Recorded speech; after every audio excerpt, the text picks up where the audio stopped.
Hi everyone, here we've got ALCATEL U5 HD and let me share with you how to set the screen timeout on this device. So firstly, let's enter the settings and now let's scroll down and tap on the display.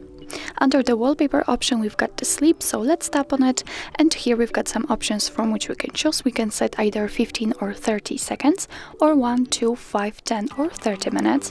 What's more, we can set never, so this device will never black out then, and right now I've got this option applied, and you can say it because this option is marked, and all you have to do in order to change it is simply tap on the option you like to use. So I will pick 10 minutes, let me tap on it.